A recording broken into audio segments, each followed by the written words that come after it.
Hi guys, hope everyone's well. Lost Hydra. Interesting board. I rode this for like a week solid basically in the swell that we just had recently, and just held off on the review for ages because I just really didn't know what to say about what it is, where it fits, who it's for. I think it's getting to the stage now where there's just so many boards in the Lost range, which is really good because it means that you can almost get a custom board that's for you, and once you start riding the range you can pick a board that really suits you and your waves.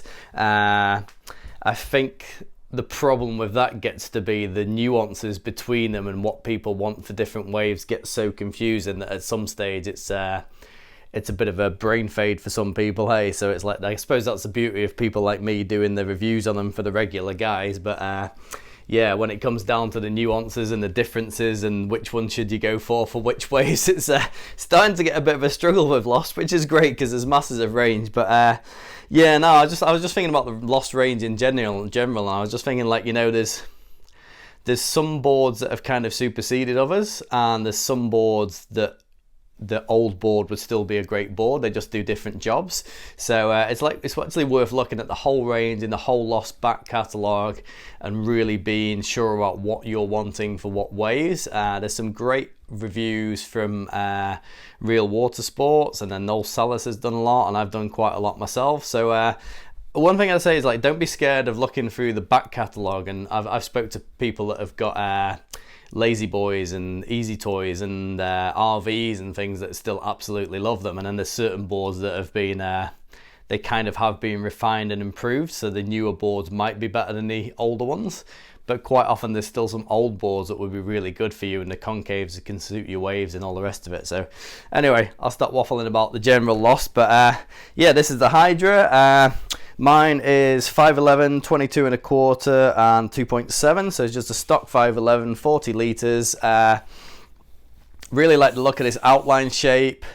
I have the R&F Retro, which I really love, so I was quite keen to see about this side cut and tail, because my R&F Retro is quite a big one, it's like 6'2", so I was like, cool, yeah, nice to see something like this in a 5'11", and then I was like, the nose is kind of nice as well because the nose is a bit more puddle jumper. I like the tail design. I was intrigued by this double diamond, and then the other thing that really intrigued me was the bottom contours, because it's got it's pretty much like a copy of the Stuart Hydra hull, the Walden board bottoms, even the McTavishes. What they do is they basically have, it's kind of like a single concave with doubles running through it and then a beveled rail. So if we're looking at the board this way, I'll show you properly in a minute, but if we're looking at the board this way, what you'd have a single cut through the early stage, and then as you get later on down here you've got a double cut, but out on the rail you'll probably even be able to see the lines there. Out on the rail you've got this bevel, so you've actually got like a double concave into a bevel. So the idea of that is this rail shouldn't catch as much, and you get a nice fast bottom contour. So yeah, it's a really intriguing shape. I did look at the El Tomo fish as well. It looks similar, but it's not remotely designed for the same kind of waves, I don't think. So no offense to Tomo, because a lot of the guys, he's got some amazing innovative stuff, and a lot of guys that I know that ride similar boards to me really like their Tomos, but I've not got on very well with very many Tomos ever, unfortunately. So sorry Tomo, because I love what you do, and I love the bottom contours and the channels and the shapes, but I just think the design for fairly good surfers in fairly good waves, and most of them are designed to be ridden really short, and not all of us normal guys in average waves are actually that comfortable with that. So I think they take quite a lot of getting used to, and I'm pretty average at best surfer, so I like something that just gels with me straight away. So yeah, read about this, and I knew it was like a really small wave groveler. It was a nice size, the volume was good. I usually ride a bit more volume on a groveler, so on this one it's actually interesting because I probably wouldn't go over 40 litres on this one, whereas I've got a 45 litre beanbag, which I actually love, and my RNF Retro is 43 litres nearly, and I'm not that disappointed that I got a big one in that, but this one I don't think you want to oversize it. It paddles really good, like it paddles amazing. It's got a lot of speed, a lot of drive. I've been riding it with the split keels. I might still try some other fins, but I've liked the split keels. It's actually got a reasonable range, like it'll probably outrange a beanbag. I think a puddle jumper would possibly handle, depends how rolly the waves are, but the puddle jumper's probably designed to handle something that's like just a bit overhead. This one, I've ridden it overhead and it was okay. It's just they can get a bit fast and get away from you sometimes, these boards with really wide tails. So the characteristics, it paddles really well, it's got good speed, it's got some of the feel of the RNF Retro with this side cut, so that's quite nice. One thing I really noticed was, I'm not sure if this one convinces you to try and ride it a little bit more performance than it wants to be ridden, because it feels more like a puddle jumper when it's actually quite a wide and straight tail in the back. So one thing I noticed was it really releases really hard on your backhand turn, so it's like you push in on the tail and it's almost like it gets to a point where you get far enough into this diamond that it wants to project itself up the wave face, which is probably more like this for me. It's definitely not like that. But it wants to project it. You get to a point in your turn where it wants to go up, and then when you push it off the top, the fins will actually slide and grip again. So I quite like that, but I'm not really used to that feeling, because most of my boards would like grip really well, so I'm kind of not used to the slipperiness. So yeah, I mean, it's fast, it paddles well, it catches waves easily, it performs really well. Probably the only downside is, again, it's possibly designed to be ridden like quite short. I think in rolly, fat-faced, liney waves, you're really good.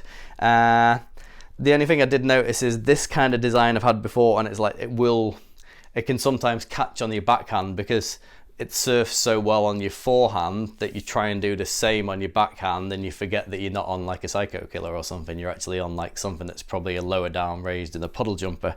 So yeah, I'm probably going to sound a bit confused on this review, because I think it is actually a little bit of a confusing board for a lot of people. So I'll try my best to explain the differences. It is a good board though. So yeah, the nose is kind of puddle jumper. The rocker's flatter than the puddle jumper throughout.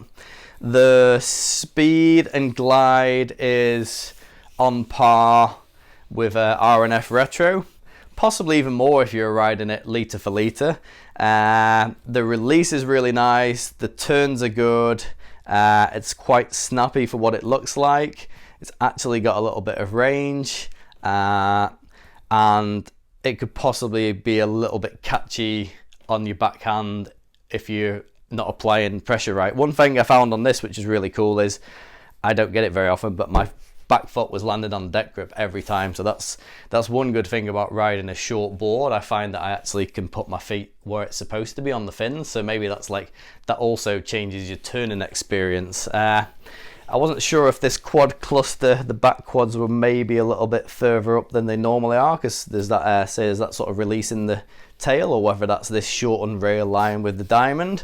But yeah, so wave range, I would say, to me, the beanbag's the absolute low. So the beanbag's the mega groveler for absolutely really junky waves.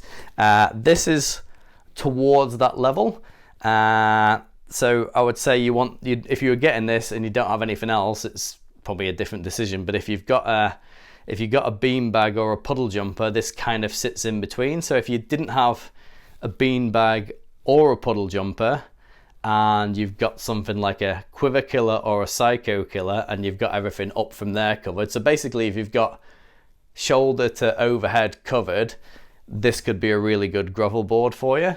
If you've already got a beanbag, you've probably got a great groveler, and if you've already got a puddle jumper, you've already got a great performance groveler in betweener. So yeah, it's probably even going to sound more confusing, but like I say, great small wave board.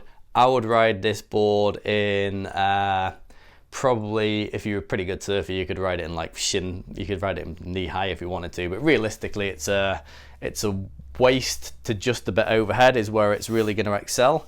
It's going to paddle really well, it's going to have a lot of drive, it's going to have a lot of glide, it's going to have a fishy but performance fish feeling, and if you're lucky enough that you're fit and skillful enough to ride it really short, you know, some people will be riding these in like 5.0s, 5.2s, sometimes I think Mason hose down into like the 4.8s or something with this thing. So yeah, I hope that's not too confusing. I will come round and just go through the bottom contours, but yeah, great board, but it really depends on what you've already got. Like I say, this lost range is just getting so comprehensive is probably the best way to put it, because there's something for everything, and then deciding those little nuances and differences, like, it's really quite hard. You know, out of everything I've had and everything I've tried and the waves that we have here, I love the beanbag for the really small stuff, which we get a lot of, and then I find the OG puddle jumper is actually a really great board. I've got one that's in a funny size, it's like a 6'2" slim dim, so it kind of like covers really a lot, and it feels, for the quality of waves we get and my surfing level, it doesn't feel that much different to turn and stuff than things like the Psycho Killers when you just turn a little bit slower. You know, it's not in your mind that you're on a gravel board, it just moves around quite nicely. But yeah, this is more at the gravel end, bit more fishy, really squirty and drivey, and definitely more performance than your really parallel fat tail fish. This actually turns and it'll whip a turn off. So yeah, no, good board, definitely like it. Just hard to, like I say, just depends on what you've got in your range. Right, sorry about that, I probably waffled for ages. I'll stop waffling and I'll come around and talk you through these bottom contours, and yeah, let you get on with your day. Right guys, Hydra bottom contour. So it's quite complex, so I might even get it wrong myself, but the essence of the main thing you could probably see more in this area. So what we've got here is we've got a double concave, and then in this area here you'll see this outside line following. So you've got a rail bevel basically going this way, so it's almost there. It's almost got a channel a bit like the Go Fish has got, but it's doing a different thing. So basically it's supposed to be an angle on these rails here which pulls the rail apex higher towards the deck and clears the wave from catching, pretty much the design intent. So it's supposed to be, I'm pretty sure it's supposed to be a double most of the way through, but the way I interpret it is this: you've got this rail bevel starts from about here where the single concave starts. To me personally, it pretty much looks like a single concave through this area here. And then as we get out towards the middle of the board and going towards the fins, it's running into a double concave. So you've got two concaves there, and then this rail is a beveled angle. You'll probably start to see that as we get down the board. I'll try to lift it the other way a little bit. So hopefully I got this right and you can see it gives you a good idea. As I say, personally it sort of looks like there's a single cut through it, and then there's a deep double inside it, and then you've still got these rail bevels. Now getting to here where the hard edge usually starts to come into play, just maybe 6 inch before the fins, the bevel's gone and you'll see just a deep double concave through the fins there. We're still running a double concave, we're through the front fins and we're getting behind the back fins now. So as we go behind the front fins into the middle of the back fins, there's just some V starting there. So basically on the trailing part of the board we then get into an aggressive V that's still got a little double panel inside it. You can see it there, you see the little double panel inside the V, so just that V off the tail. So this is why this thing like whips up into a turn like crazy. So it's, I mean, if you simplify it down, it's not a million miles off a puddle jumper style concave with a beveled edge and a bit more aggressive doubles. It's still kind of single double V with a bevel, but definitely a more complex and different take on it. So yeah, that's the bottom contours. I think they're really interesting. I think it's a good concave. Definitely works really well on longboards. I've had like I'd love to have a Hydra hull, but I've had like the Walden, and I've had some McTavishes and this rail beveling, and the double and the V that usually works really well on the tail and gives you some bite and gives you some control and good turning ability. So yeah, that's kind of the special sauce in the Hydra. So then you got the, you know, we've got these crazy little diamond pins going on, and a lot of V off the tail. So that's kind of the special sauce in this board, and it does make it quite spicy actually. So all right, cheers guys, see ya.